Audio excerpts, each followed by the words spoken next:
Assalamualaikum warahmatullahi wabarakatuh. Kami dari kelompok 1 akan menyampaikan hasil kegiatan kelompok kami dalam beberapa pekan lalu, yaitu mengenai kontroversi RUU HIP, Trisila dan Ekasila, dengan dosen pengampu Bapak Fatahila SH MPD, mata kuliah Pancasila, dan Bapak Dr. Idzar MPD, mata kuliah Bahasa Indonesia.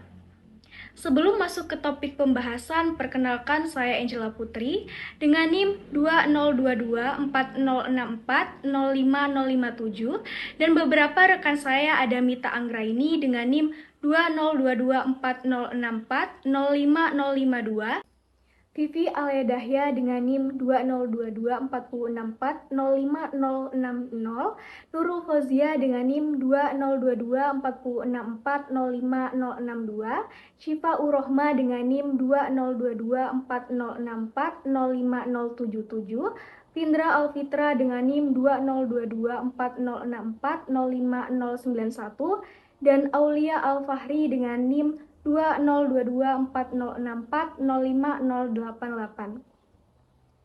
Baiklah, langsung saja ke dalam topik pembahasan, yaitu latar belakang dari hasil kegiatan kami mengenai kontroversi RUU HIP, Trisila, dan Ekasila.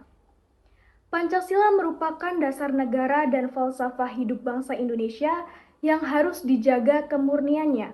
Pancasila sebagai prinsip yang menyatukan segala bentuk perdebatan yang ada. Namun kenyataannya seiring berjalannya waktu, muncullah isu tentang RUU HIP yang memaksudkan memeras Pancasila menjadi Trisila dan Ekasila. Di dalam pasal 7 RUU HIP memuat konsep Trisila, yaitu sosionasionalisme, sosiodemokrasi, serta ketuhanan yang berkebudayaan dan terkristalisasi dalam konsep Ekasila, yaitu gotong royong. Hal ini jelas-jelas tidak sesuai dengan jati diri bangsa dan merupakan sebuah bentuk pengkhianatan terhadap bangsa dan negara. Kontroversi RUU HIP menimbulkan polemik di masyarakat karena banyak yang menganggap bahwa RUU HIP dapat disalahgunakan untuk mengubah atau menginterpretasikan ulang Pancasila, sehingga menimbulkan banyak pendapat, baik pandangan pro, kontra, hingga skeptis terkait keberadaan RUU HIP. Masyarakat khawatir RUU HIP ini digunakan sebagai alat untuk melumpuhkan unsur ketuhanan pada sila pertama Pancasila secara terselubung dan berpotensi membangkitkan komunisme. Bila hal ini dibiarkan, akan bermunculan aksi demonstrasi penolakan RUU HIP oleh berbagai elemen masyarakat di berbagai tempat. Oleh karena itu, pemerintah harus bijak dan waspada dengan ide-ide yang tidak membangun, bahkan akan menghancurkan keutuhan bangsa. Berdasarkan latar belakang masalah kajian ini, akan difokuskan pada isi dari RUU HIP dan kepastian tentang dicabutnya RUU tersebut. Yang menjadi rumusan masalah yaitu yang pertama, apa yang menjadi awal perdebatan kontroversi RUU HIP Trisila dan Ekasila. Yang kedua, bagaimana awal mulanya muncul konsep Trisila dan Ekasila berdasarkan pemikiran Insinyur Soekarno dalam penerusan Pancasila. Yang ketiga, bagaimana hubungan kontroversi RUU HIP mengenai paham isu komunisme. Informasi yang kami dapat mengenai kontroversi RUU HIP, Trisila dan Ekasila yaitu melalui media online. CNN Indonesia, Majelis Ulama Indonesia MUI, menduga rancangan Undang-Undang Haluan Ideologi Pancasila RUU HIP ingin melumpuhkan unsur ketuhanan pada sila pertama Pancasila secara terselubung dan berpotensi membangkitkan komunisme. MUI mengatakan unsur-unsur dalam RUU HIP mengaburkan dan menyimpang dari makna Pancasila. Salah satunya yaitu bagian Trisila dan Ekasila yang dinilai sebagai upaya memecahkan Pancasila. Yang pertama, ciri pokok Pancasila adalah keadilan dan kesejahteraan sosial dengan semangat kekeluargaan yang merupakan perpaduan prinsip ketuhanan, kemanusiaan, kesatuan, kerakyatan atau demokrasi, politik, dan ekonomi dalam satu kesatuan.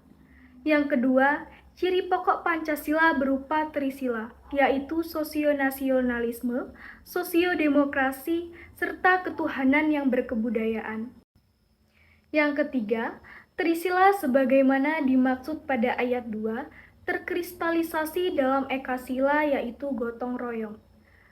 Memeras Pancasila menjadi trisila lalu ekasila, yakni gotong royong, adalah nyata upaya pengaburan makna Pancasila sendiri. Mengutip maklumat MUI Pusat dan MUI Seprovinsi Indonesia, Jumat 12 September. MUI mengingatkan keberadaan RUU HIP bisa jadi merupakan upaya PKI menghapus citra buruknya dalam sejarah Indonesia, sehingga mereka menilai RUU tersebut wajib ditolak tanpa kompromi. RUU HIP pun sempat mendapat kritik dari sejumlah pihak karena dinilai akan membangkitkan paham komunisme di Indonesia. Kemudian kami mewawancarai kedua dosen dari salah satu universitas yang ada di Lampung, yaitu Bapak Dr. Khalid Hidayatullah MHI. Beliau berpendapat RUU HIP muncul pada tahun 2019 pada waktu COVID-19 melanda di Indonesia. Sehingga RUU HIP terkesan seolah-olah akan disahkan DPR secara diam-diam. Isi RUU HIP menimbulkan kontroversi pada kalangan MUI, Nahdlatul Ulama, Muhammadiyah, dan organisasi massa lainnya. Salah satunya dianggap menghilangkan nilai ketuhanan yang Maha Esa. Pada bab 2 pasal 7, bahwasanya ciri pokok Pancasila terdapat 3 pokok yang dikenal dengan nama trisila, yaitu sosionasionalisme, sosiodemokrasi, dan ketuhanan yang berkebudayaan. Dan ekasila yaitu gotong royong. Bunyi ketuhanan yang berkebudayaan ini menimbulkan multitafsir. Sebagian kalangan menganggap RUU HIP muncul dengan tujuan untuk menghilangkan staf MPRS, yaitu 112 tahun 1966 yang disahkan oleh Jenderal Blumparang, yang isinya adalah seolah-olah pelarangan surat MPRS tentang ajaran komunisme, marxisme, dan leninisme. Sebetulnya, tujuan dirancangnya RUU HIP adalah untuk memperkuat BPIP, yaitu Badan Penguat Ideologi Pancasila, karena selama ini BPIP masih dikuatkan hanya melalui instruksi Presiden dan Impres, sehingga dianggap masih belum kuat, maka dianggap butuh rancangan undang-undang. Kemudian yang kedua yaitu menurut Bapak Dr. Rimanto MHI, terdapat perbedaan apalagi terjadi kontroversi, di mana ada yang mendukung RUU HIP, sebagian penguatan terhadap Pancasila, dan ada yang menolak dan menganggap bahwa RUU HIP dianggap menghambat kebebasan beragam karena sudah disisihkan sila pertama, yaitu ketuhanan menjadi kebudayaan, yang mencoba membuka kembali paham komunisme. Kemudian materi selanjutnya akan disampaikan oleh rekan saya yaitu Mita Anggraini. Metode pengumpulan informasi A. Teknik dan metode pengumpulan. Kelompok kami menggunakan metode kualitatif dengan studi wawancara, observasi, dokumentasi. Langkah-langkah pengumpulan informasi, kami mencari dan mengambil beberapa referensi permasalahan terkait kontroversi RUU HIP. RUU HIP sendiri di pasal 7 ayat 2 RUU HIP yang berbunyi ciri pokok Pancasila berupa trisila yaitu sosionalisme, sosiodemokrasi, serta ketuhanan yang berkebudayaan, dan ekasila yaitu gotong royong. Dan kelompok kami mencari referensi menggunakan sumber informasi media online dari web seperti CNN Indonesia, Detik News, dan Kompas. 2. Menentukan judul permasalahan. Kami telah menentukan judul yang dirasa sesuai dengan permasalahan yang diberikan. Judul permasalahan yang kita ambil yaitu mengenai kontroversi RUU HIP, trisila dan ekasila. Karena ada kenyataannya beberapa waktu lalu di Indonesia muncul sebuah isu tentang kontroversi RUU HIP, trisila dan ekasila yang bermaksud memeras Pancasila menjadi trisila dan ekasila. 3. Mencari tahu dan memastikan kebenaran dari permasalahan tersebut. Kami mencari tahu terlebih dahulu apakah masalah tersebut benar terjadi atau tidak. Dan setelah kami mencari melalui media online, ternyata masalah itu benar adanya. Lalu, kelompok kami melakukan diskusi wawancara dari berbagai narasumber. 4. Mencari sumber informasi dari media online dan hasil wawancara. Sumber informasi dari media online dan hasil wawancara selanjutnya, kelompok kami mencoba untuk mengumpulkan dan mencari referensi permasalahan terkait definisi pemahaman RUU HIP Trisila dan Ekasila yang bersumber dari internet seperti laman Kompas CNN Indonesia, detik.com. Selain dari media online, kami juga mengambil informasi dari hasil wawancara. Kami mewawancarai Bapak Rimanto MHI dan Bapak Khalid MHI. 5. Mengumpulkan informasi terkait permasalahan secara terperinci. Masalah Trisila dan Ekasila kembali muncul di tengah pembahasan rancangan Undang-Undang Haluan Ideologi Pancasila atau RUU HIP pada tahun 2020.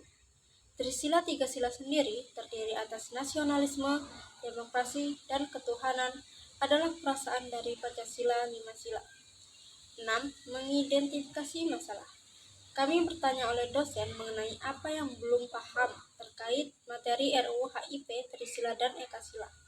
Untuk menambah informasi yang belum jelas, dimulai faktual sampai ke pertanyaan yang bersifat hipotetik. Setelah mahasiswa mendapat informasi yang cukup lengkap terkait subtema selanjutnya, kami melakukan diskusi kecil dengan kelompok, mengumpulkan informasi terkait dengan masalah yang dipilih. Kami mengumpulkan informasi dari media online dan hasil wawancara. 8. Mengembangkan media poster. Dalam penyajian poster di kelas ini melatih mahasiswa dalam menyampaikan pendapat dari apa yang telah diperolehnya dari lapangan secara teratur dan jelas dengan menggunakan bahasa yang baik dan benar. 9. Melakukan refleksi. Pengalaman belajar melakukan hasil penilaian terhadap refleksi hasil pembelajaran adanya alternatif perumusan kebijakan publik dan menyelesaikan permasalahan sesuai dengan tema oleh para pakar atau pendidikan hukum sosial. Jadwal pelaksanaan kami mencari judul di bulan September, mengajukan judul di bulan September, mengajukan proposal di bulan Oktober, mencari informasi Oktober, presentasi hasil kegiatan Oktober, menyusun hasil proyek Citizen November, mempresentasikan hasil proyek Citizen November. Sekian presentasi dari kelompok kami, saya akhiri. Assalamualaikum warahmatullahi wabarakatuh.